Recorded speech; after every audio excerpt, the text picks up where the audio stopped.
Hello student, welcome to एनसीनो classes. आज एनसीनो क्लासेस में हम आपको बीसीए का फर्स्ट सेमेस्टर का जो क्वेश्चन पेपर होता है मैथ का वो सॉल्व करवाएंगे। ठीक है ना।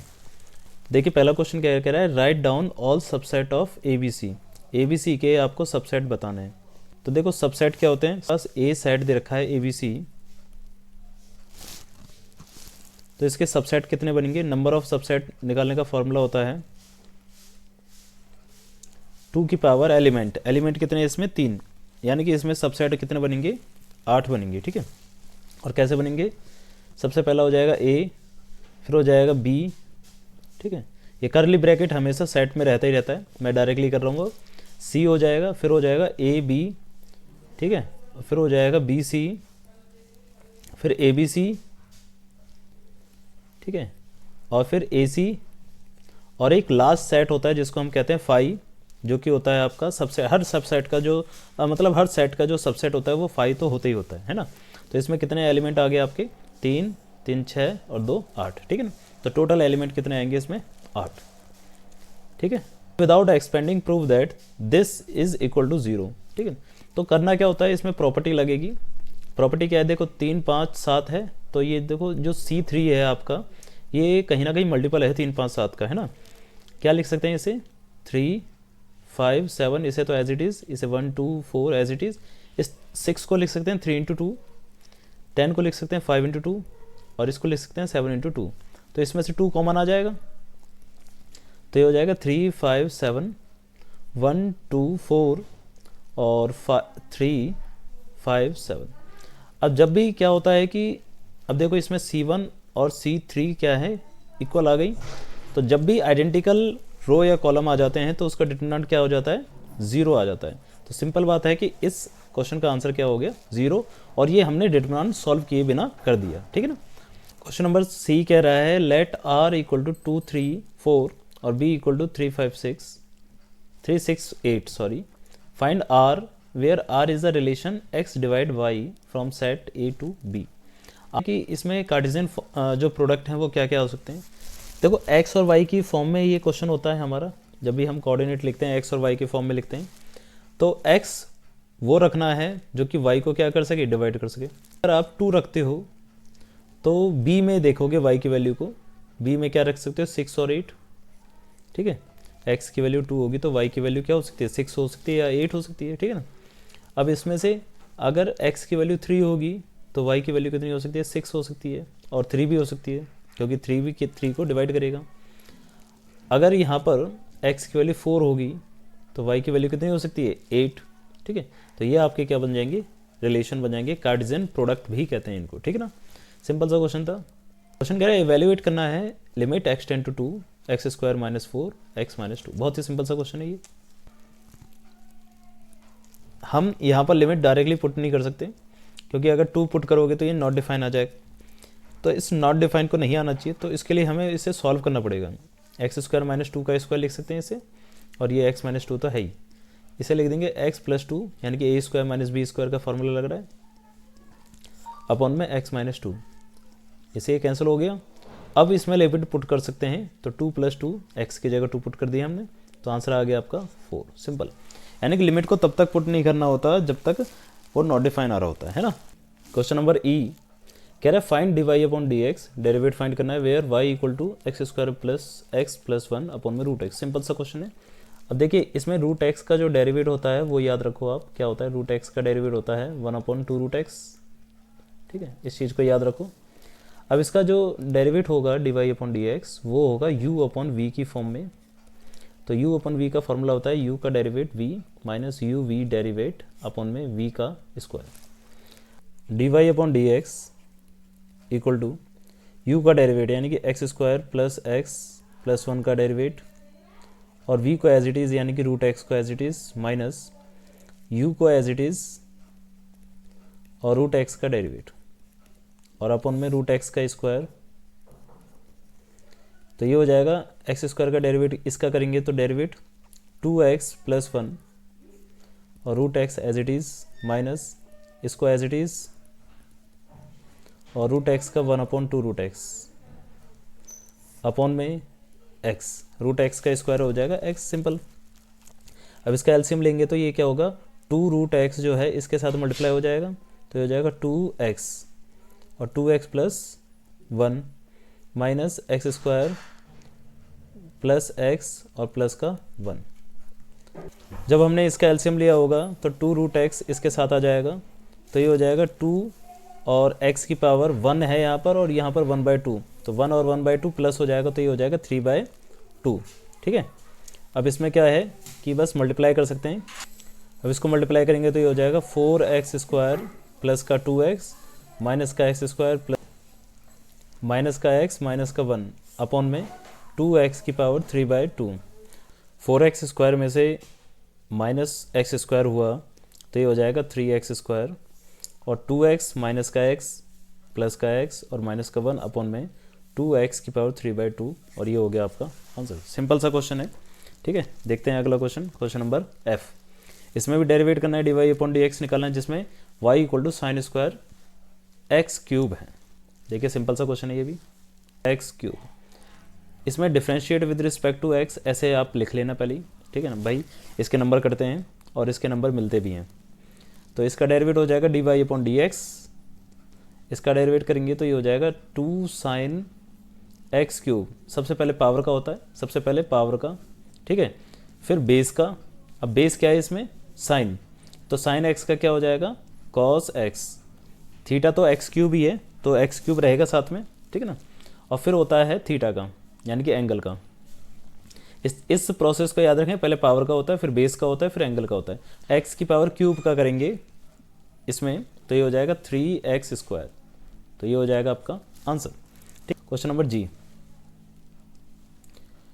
इवेल्युएट करना है, इंटीग्रेशन करना है यहाँ पर e की power 3x minus 2ex plus 1/x dx का। अब इसका इंटीग्रेशन करते समय इंटीग्रेशन ex का क्या होता है, ex का इंटीग्रेशन ex होता है, बट होता क्या है, जो पावर होती है यहाँ पर 3x है।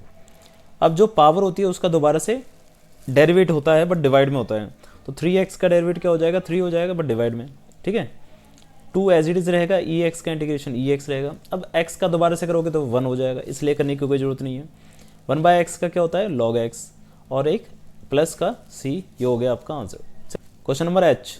इवेल्युएट करना है 1/1 माइनस 9x² का इंटीग्रेशन। सबसे पहले इसमें जो फॉर्मूला लगेगा वो लगेगा a² माइनस x² का, जिसमें a का मतलब है कांस्टेंट नंबर, x का मतलब है ओनली x, उससे ज़्यादा कुछ नहीं है। ठीक है ना, तो यहाँ पर x के साथ 9 है, 9 को कॉमन लेंगे, तो सबसे पहले 9 को कॉमन लेने के लिए 1/9 को बाहर ले लेंगे, तो ये हो जाएगा 1 में से 9 कॉमन आया तो ये बचेगा 1/9, ये चीज़ ध्यान रखना, माइनस x² dx।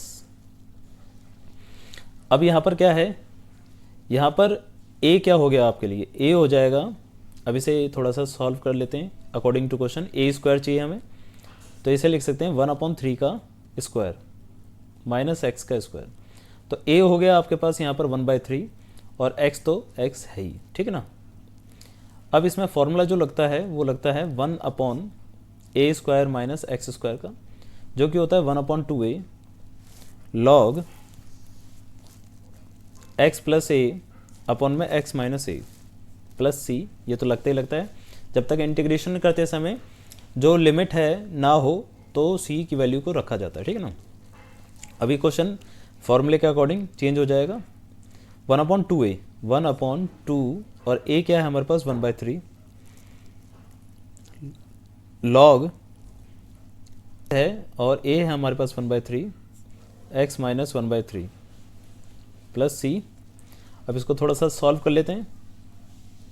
अच्छा, यहाँ पर 1/9 भी था तो उससे 1/9 को यहाँ पर रखेंगे, 3 से ये कट जाएगा 3 बार में, तो 3 से 2 को मल्टीप्लाई होगा तो ये हो जाएगा 1/6 log एलसीएम लेंगे तो ये हो जाएगा 3x प्लस 1, और यहाँ नीचे एलसीएम लेंगे तो 3x माइनस 1, और एलसीएम से एलसीएम कट जाएगा तो आंसर आ जाएगा आपका ये। आगे स्टार्ट हो रहा है यूनिट 1। यूनिट 1 में सेकंड क्वेश्चन कह रहा है, सेकंड का a intersect b intersect c और a intersect b intersect c। देखो ब्रैकेट के अनुसार जैसा जैसा लिखा है वैसे ही लिखना पड़ेगा। ठीक है ना, अब देखिए यहाँ पर प्रूफ करने के लिए ना आपको क्या करना पड़ेगा, एक एग्जाम्पल एज्यूम करना पड़ेगा। एज्यूम कर लेते हैं कि a है आपके पास वी अज्यूम दैट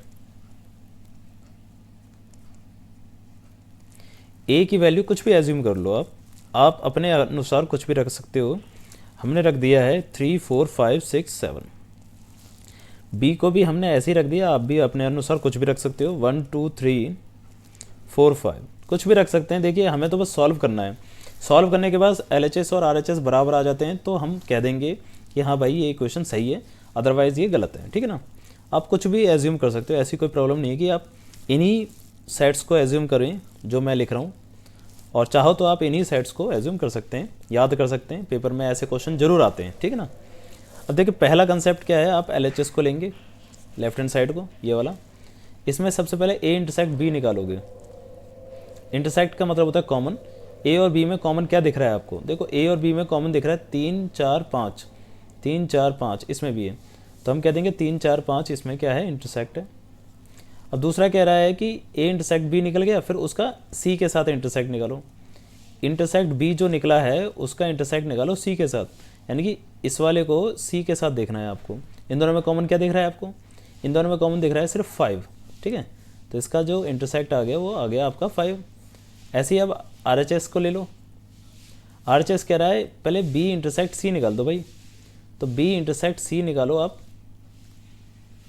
तो B और C में कॉमन क्या दिख रहा है आपको, देखो B और C में 5 है, बस 5 ही है और क्या है ना, तो 5 कॉमन है B में और C में। अब कह रहा है A का इंटरसेक्ट निकालो इसी के साथ, B इंटरसेक्ट C के साथ। अब B इंटरसेक्ट C के साथ A का, A क्या है ये, इसमें और इसमें क्या कॉमन है 5, तो सिंपल ये आ गया 5। तो देखिए बराबर आ गया कि नहीं आ गया, LHS इक्वल टू RHS। बस यही आपको क्या करना था, शो करना था, प्रूव करना था, ठीक है, सिंपल सा कंसेप्ट है। अगला क्वेश्चन, क्वेश्चन नंबर सेकंड का B। सेकंड का B बढ़िया ही क्वेश्चन है। क्वेश्चन कह रहा है इसका डिटरमिनेंट जो है A + B + C के बराबर के होल क्यूब के बराबर आना चाहिए। ऐसे क्वेश्चनों में हमने सीखा है, अगर आपको ध्यान हो, ऐसे क्वेश्चनों में हम समझते थे कि कैसे भी करके रो या कॉलम में जीरो, ज़्यादा से ज़्यादा जीरो ले आए हम। अगर ज़्यादा से ज़्यादा जीरो आ जाते हैं तो वो डायरेक्टली हम क्या कर सकते हैं, उसे सॉल्व कर सकते हैं। तो चलिए देखते हैं क्वेश्चन नंबर B। देखिए सबसे पहले इसमें करना क्या होता है, A + B + C, यानी कि जो आपको लाना होता है उसको देखते रहें। तो आपको ये रो को प्लस माइनस करके A + B + C लाना है। तो देखो क्या कर सकते हैं, पहला इसमें ऑपरेशन लगता है R1, मैं मतलब ऐसे ही नॉर्मली बता रहा हूँ, हर क्वेश्चन का अलग अलग लगता है, ठीक है ना। R1 में हम क्या कर सकते हैं, 2B को ऐड कर देंगे और 2C को भी ऐड कर देंगे। मतलब क्या करूँगा कि R1 में R2 और R3 को क्या कर दूंगा, ऐड कर दूंगा। क्या होगा ऐड करने से, ऐड करने से देखो जब 2B, ये माइनस का B है और यहाँ प्लस का 2B हो जाएगा, तो ओनली क्या हो जाएगा, B हो जाएगा। या माइनस का C है या प्लस का 2C हो जाएगा, तो क्या हो जाएगा, C हो जाएगा।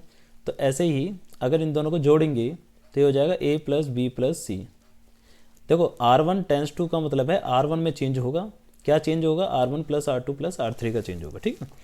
ऐसे ही इसमें भी 2A में प्लस कर देंगे B - C - A और प्लस का 2C। अब सिंपल बात है कि 2A में से A गया तो A बचा, और प्लस का B, और -C और प्लस का 2C क्या हो जाएगा, C। तो यहाँ पर भी क्या आ गया, A + B + C। ऐसे इसमें भी करेंगे तो ये भी आ जाएगा A + B + C। और बाकी की चीज़ों को आपको हाथ नहीं लगाना, जैसी हैं वैसे ही रख देंगे। ठीक, + B + C, R1 में से क्या आ गया, कॉमन आ गया, तो उसमें से कॉमन ले लेंगे, कॉमन। या लिखने की ज़्यादा ज़रूरत नहीं है, इसमें ज़्यादा टाइम वेस्ट करने की ज़रूरत नहीं है, कॉमन लेके आप बस बाहर रख दो, ठीक है ना। क्या बचेगा, 1 1 1, 2B 2C, B - C - A, 2B 2C, C - A - B। अब देखिए इसमें करना क्या है, अब जैसे ही 1 1 1 आ जाए ना तो बहुत ही सिंपल सा कंसेप्ट हो जाएगा। अब हमें जीरो लाने होते हैं, ज़्यादा से ज़्यादा मैक्सिमम 2 ज़ीरोज़ आ जाने चाहिए हमारे पास। अब देखो अब क्या करोगे, ये हमारा C1 और ये हमारा C2। मैं अगर C1 को चेंज करूं कि C1 में से C2 को माइनस कर दूं, तो देखो C1 में से C2 माइनस करने पर क्या होगा, 0 हो जाएगा। ये हो जाएगा A + B + C, इसको एज इट इज़ रखें, ये हो जाएगा 0। अब देखो C1 को पहले चेंज कर दो, तो C1 में ये 0 आ गया। अब 2B लिखा है ना, 2B में ये माइनस का होगा, तो 2B में माइनस होगा क्या, B - C - A, minus open होगा तो क्या हो जाएगा, माइनस का B प्लस का C प्लस का A, और ये हो जाएगा बी प्लस सी प्लस ए, क्या हो गया ए बी सी, है ना। तो ये आ गया आपका ए प्लस बी प्लस सी, 2c में से 2c गया तो 0 आएगा, और बाकी चीज़ों को आपको छेड़ना नहीं है, एज इट इज़ पुट कर देना है। ठीक है, अब देखो इस C1 को देखोगे ना तो इसमें सिर्फ 0 0 और a प्लस बी है, तो a प्लस बी इसमें से भी कॉमन आ जाएगा, तो ये हो जाएगा a प्लस बी प्लस सी का होल स्क्वायर, ये बचेगा। अब क्या है, इसे एक्सपेंड कर देंगे, यानी कि डिटरमिनेंट निकाल देंगे। Expand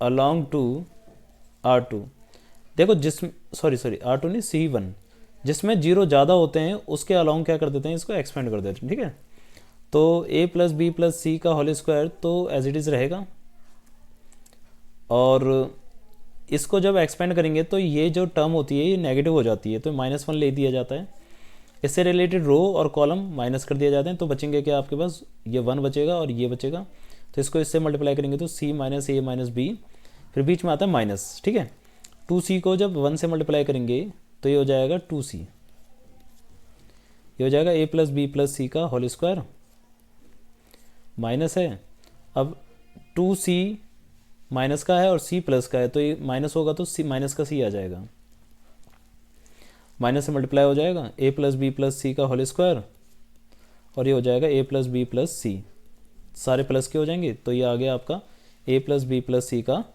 whole cube.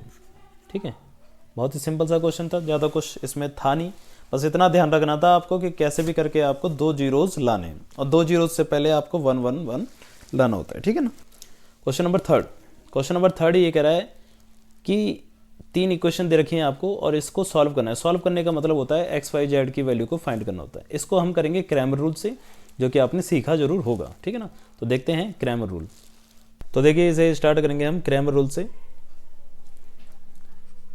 Cramer rule क्या कहता है, क्रैमर रूल ये कहता है कि x की वैल्यू निकलती है a1 अपॉन में a से, और y की वैल्यू निकलती है a2 अपॉन में a से, ये डिटरमिनेंट है। ठीक है ना, और z की वैल्यू निकलती है a3 अपॉन में a से।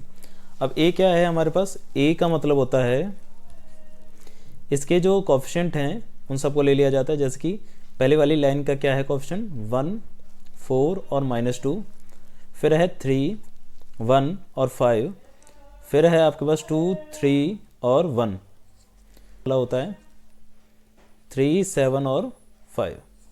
अब करना क्या होता है, आपको a का डिटरमिनेंट निकालना है, इसका ही डिटरमिनेंट निकालना है। तो डिटरमिनेंट सिंपल है, R1 से निकालेंगे हम यहाँ पर। तो सबसे पहले 1 लेंगे, 1 से रिलेटेड रो और कॉलम हट जाएंगे,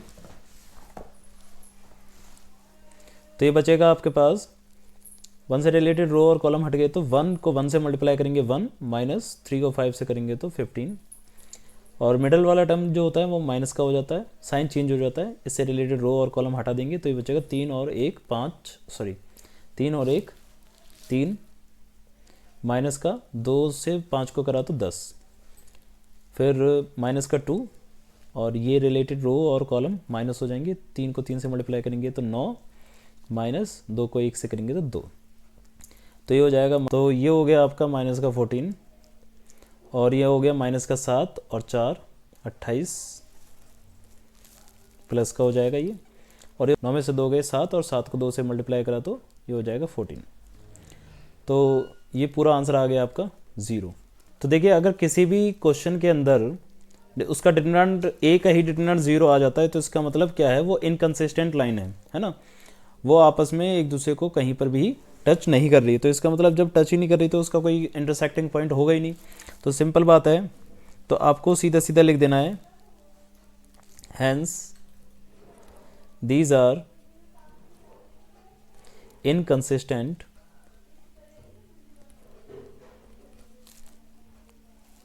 लाइंस।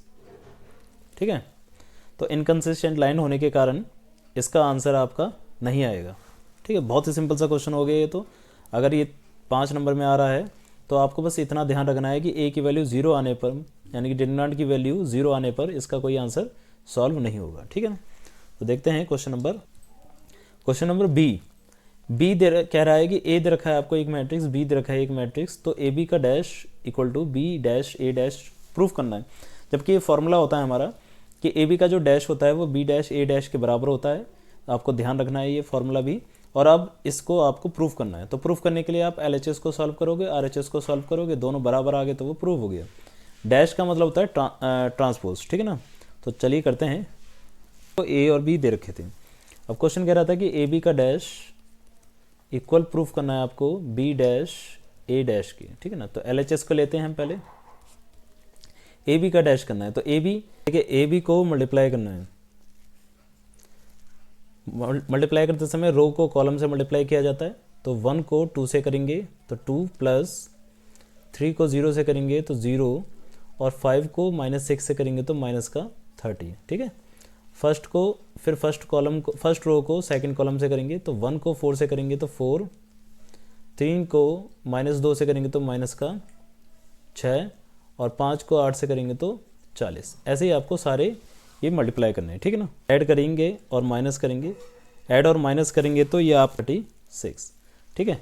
ये आपकी वैल्यू यहाँ पर आ जाएगी। तो अब इसका क्या कर देना है, आपको डैश कर देना है। डैश का क्या होता है, रो को कॉलम में कन्वर्ट कर देना होता है, ठीक है ना। -28, 38, माइनस का 46, माइनस का 44, 58, और माइनस का 50, और माइनस का 42, 66, और माइनस का 36। ये आपका हो जाएगा फर्स्ट ए बी का ट्रांसपोज, ठीक है ना। अब आपको क्या करना होता है, बी ए का सेकंड था आपका बी डैश ए डैश, ठीक है ना। तो RHS में आपको बी डैश ए डैश करना है। तो बी क्या था आपके पास, इसको आप ध्यान से लिख लें कहीं पर, ठीक ना। तो बी जो था उसका आपको ट्रांसपोज कर देना है, और ए का भी क्या कर देना है, ट्रांसपोज कर देना है।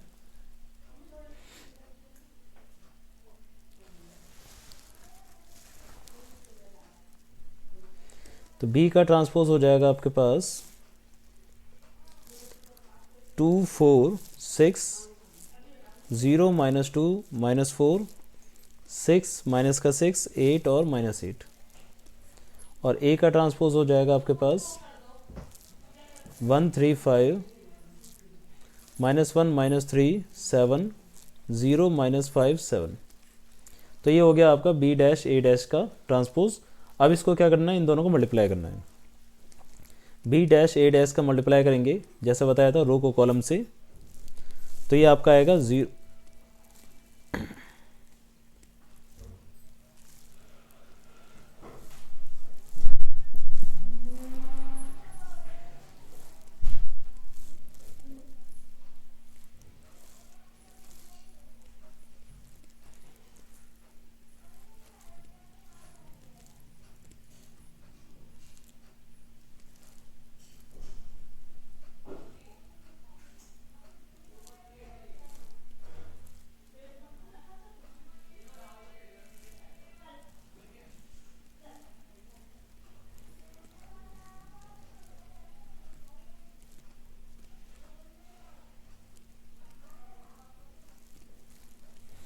तो मल्टीप्लाई करने के बाद आपके पास ये आ जाएगा, और इसको सॉल्व करने के बाद आपके पास आ जाएगा -28, 38, और माइनस का 46, -44, 58, और माइनस का 50, -42, 66, और माइनस का 36, ठीक है।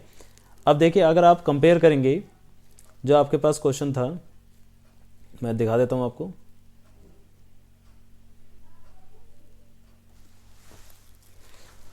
जब आप कंपेयर करेंगे तो देखेंगे कि दोनों की वैल्यू क्या आ रही है, सेम आ रही है। तो बस आपको क्या करना था, इसी को प्रूफ सिंपल बात है। इसमें LHS और RHS क्या हो गया आपका, LHS और RHS आपका आ गया इक्वल, ठीक है। सिंपल सा क्वेश्चन था, कुछ नहीं था इसमें, बस मल्टीप्लिकेशन थी, इससे ज़्यादा इसमें कुछ नहीं करना है, ठीक है ना।